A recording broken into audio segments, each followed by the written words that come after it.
हर हर महादेव, जय माँ काली।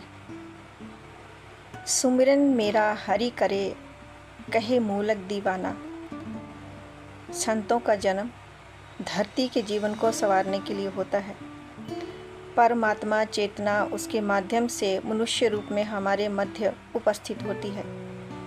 अतः कहना चाहिए कि संतों का संपूर्ण जीवन ही जीव मात्र के कल्याण के लिए सुदीर्घ प्रार्थना का समान होता है। संत मूलक दास भी इन्हीं संतों के मध्य चमकते हुए नक्षत्र की भांति है। इनकी 430वीं जयंती वैशाख कृष्ण पंचमी 2061 तदनुसार 9 अप्रैल 2004 को मनाई गई। संबत 1739 में 108 वर्ष की अवस्था में संत मूलक दास ने विदाई ली।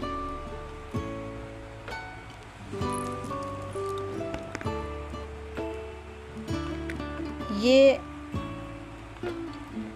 वे ही संत मूलक हैं जिनकी एक साखी आज तक लोगों की जीवा पर चढ़ी हुई है। अजगर करे न चाकरी, पंछी करे न काम, दास मलुक कह गए सबके दाता राम। इस साखी की लोक प्रसिद्ध का उपयोग, यानी कि ये जो साखी इतनी प्रसिद्धि, इसका उपयोग भले ही लोग अपने निष्कर्मी स्वभाव के क्वच के रूप में करते आ रहे हों, किंतु संत मूलक का जीवन सक्रियता, कर्मशीलता और लोक कल्याण और ईश्वर की अगाध विश्वास का रहा है। उनके बचपन से ही ऐसी घटनाएं सामने आती हैं जिनका उनका लोक हितकारी, समाज उद्धारक और मानववादी संवेदनशील व्यक्तित्व प्रेरणादायी बनकर उभरता है। मुलुक अभी केवल 5 वर्ष के ही थे। खेलते समय गली में पड़े हुए कांटे और ईंट रोड़े के बीच एक और डाल देते थे। मतलब कि उनके खेलते समय अगर गली में कुछ रोड़े कांटे पड़े होते, उनको उठाकर वो साइड में रख देते थे ताकि किसी का भी पाँव उस कांटे पर ना पड़े और किसी को चोट ना लग जाए। उनकी घुटनों तक लंबी बाहें को देखकर एक साधु ने भविष्यवाणी की थी कि या तो यह बालक बड़ा होकर 7 द्वीपों का राजा बनेगा या फिर ऊंचा साधु बनेगा जिसका नाम 7 द्वीपों में श्रद्धा से लिया जाएगा। मूलक जी 10-12 वर्ष के हुए होंगे तो उनके पिता ने उन्हें कंधों पर कंबल उठाकर बाजार में बेचने भेजा।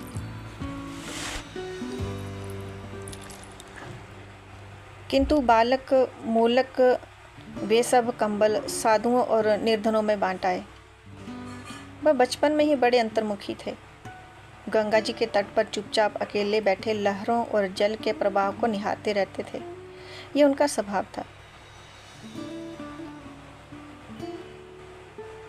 संत मूलक की संवेदनशीलता का प्रमाण इस घटना से भी मिलता है कि जब कपड़ा यानी कि जब वहाँ पर प्लेग फैला हुआ था तो हर रोज़ कोई ना कोई प्लेग की चपेट में आ जाता था। ऐसे ही मूलक दास निराश्रित निर्धनों के घर जाकर उनकी देखभाल में जुटे रहते थे। कड़ा के लोग गांव छोड़कर जाने लगे। मूलक के पिता जो सुंदर दास ने भी गांव छोड़ने का एक निर्णय कर लिया। किंतु मूलक और ऐसे में मूलक दास जो निराश्रित निर्धनों के घर जाकर उनकी जो देखभाल में जुटे रहते थे। कड़ा के लोग गांव छोड़कर जाने लगे। मूलक के पिता सुंदर दास ने भी गांव छोड़ने का निर्णय कर लिया। किंतु मुलुक को घीसू चमार के घर उसकी बीमार पत्नी की तीमारदारी में लगे हुए थे, उनकी सेवा में लगे हुए थे। घीसू कहीं दवा दारू के लिए भटक रहा था। कहते हैं कि मलूक की सेवा भावना और वस्ती को मुसीबत में छोड़कर ना जाने का आग्रह तो पिता ने स्वीकार कर लिया। मूलक की प्रार्थना भगवान ने भी सुन ली और प्लेग का कहर थमने लगा। मूलक ने थोड़ा पहले प्रसिद्ध सूफी फकीर कड़क खा हुए कहते हैं कि उन्होंने एक धोबी और अपने गधे को बुरी तरह से पीट रहा था। उसे कुपित होकर धरती से जोर से पांव मारा। जिससे धरती की जल की धारा फूट पड़ी। इससे हर वर्ष बाढ़ आ जाती। कुछ मुस्लिम नेता इस धारा को बंद करने के विरोधी थे, किंतु मुलूक के समझाने पर मुलूक ने स्वयं ही प्रथम ईंट लगाकर उस धारा को बंद कर दिया। गांव के सभी लोगों में, हिंदू मुसलमान में मुलूक का सम्मान बढ़ गया। संत मुलूक के विचारों ने हिंदू और मुसलमान दोनों ही संप्रदायों को प्रभावित किया, क्योंकि मुलूक जाति, पांति और सांप्रदायिक भेदभाव को अस्वीकार करते हैं। उनकी प्रसिद्ध शिष्य फतेह खां भी जी की समाधि कड़ा में ही मुलूक की समाधि के निकट स्थित है। मुगल बादशाह औरंगजेब को भी मुलूक ने अपने विचार, चमत्कार और व्यक्तित्व से प्रभावित किया था। मुलूक दया भाव और मनुष्यता की सबसे बड़ी पहचान और पूजा मानते थे। इसलिए उन्होंने कहा था कि मक्का, मदीना, द्वारका, बद्री और केदार, बिना दया सब झूठ है, कहे मुलूक विचार। कबीर, रैदास, नानक, दादू दयाल की भांति मुलूक भी कहते हैं कि व्यक्ति को अहंकार भाव त्याग देना चाहिए, क्योंकि ये सबसे बड़ी बाधा है, सबसे बड़ी बाधा है।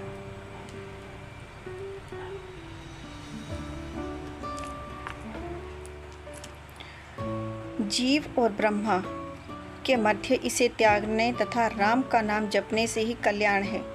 आपा मेटो राम भजो, तुम कहत मुलूक दीवाना।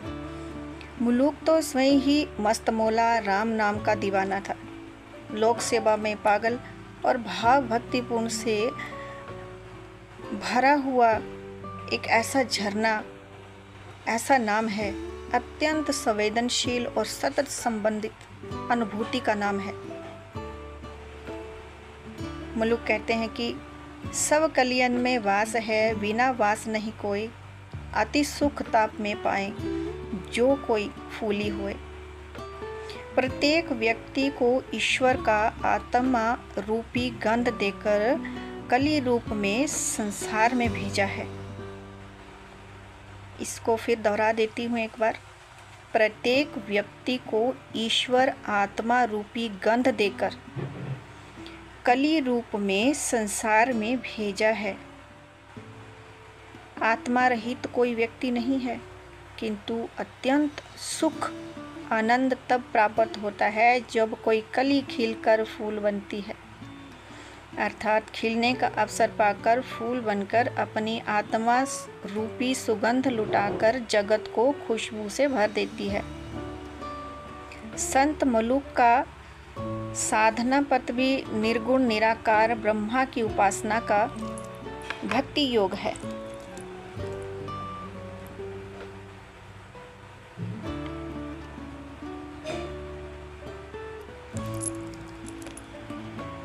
अतः वह कहते हैं कि मैंने संध्या तर्पण सब तज दिए, तीर्थ स्नान भी सब कर लिए, वो भी नहीं करता। हरि रूपी हीरा तो मेरे हृदय में स्थित है, बस मैं उसे ही भावना रूपी जल से स्नान करवाता हूँ। सिया राम मैं सब जग जानी, कहने वाले संत तुलसी राम, जो तुलसीदास की भांति संत मत के अनुसार। मुलूक भी कहते हैं, सबहीन के हम सबे हमारे, जीव जंतु मोही लगे प्यारे। प्रत्येक मनुष्य जब दूसरों की भलाई में स्वयं को लगा देता है ना, तब वह सारा संसार ही सुखी और खुशहाल बन जाता है।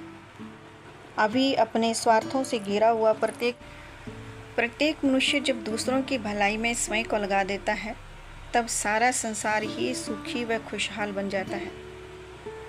अभी अपने स्वार्थों से घिरा हुआ प्रत्येक व्यक्ति दूसरों को लूटने में लगा हुआ है, इसलिए सभी दुखी हैं। मनुष्य अपने जीवन को खाक का बना, यानी कि अपने जीवन को प्रत्येक जीव की रक्षा और सेवा करके सार्थक बना सकता है, अन्यथा वह मिट्टी का खाक का बना एक शरीर खाक में ही मिल जाएगा। किंतु यदि कोई व्यक्ति परमात्मा की रची इस सृष्टि तक अपनी संवेदनाओं को, अपनी आत्मीयता को विकसित कर लेता है, तो परमात्मा भी उसका अनुचर, सेवक, दास बन जाता है।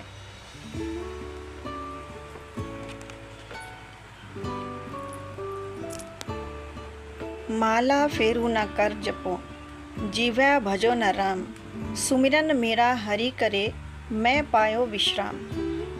मुलुक कहते हैं कि धर्म की बाहरी क्रियाएं माला फेरना, हाथ की उंगलियों पर नाम जपना या जीवा से राम नाम भजना मैंने छोड़ दिया, किंतु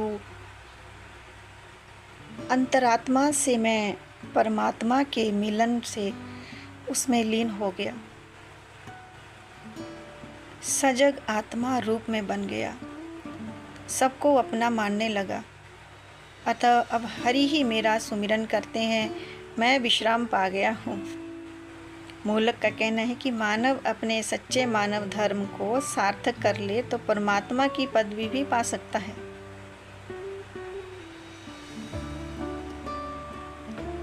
ऐसे होते हैं संत, निस्वार्थ, जो दूसरों के प्रति भी ऐसी भावना रखते हैं। ऐसे होते हैं संत। आज के समय में जो भी साधक साधना कर रहा है, जो भी साधु पथ पे चल रहा है, जो भी धर्म के पथ पे चल रहा है, सबसे एक ही विनती है, दया का भाव रखें, सेवा का भाव रखें, किसी को कष्ट ना दें, किसी की आत्मा को ना दुखाएं। उम्मीद करती हूँ कि आपको ये सब सुनकर अच्छा लगा होगा। हर हर महादेव, जय माँ काली।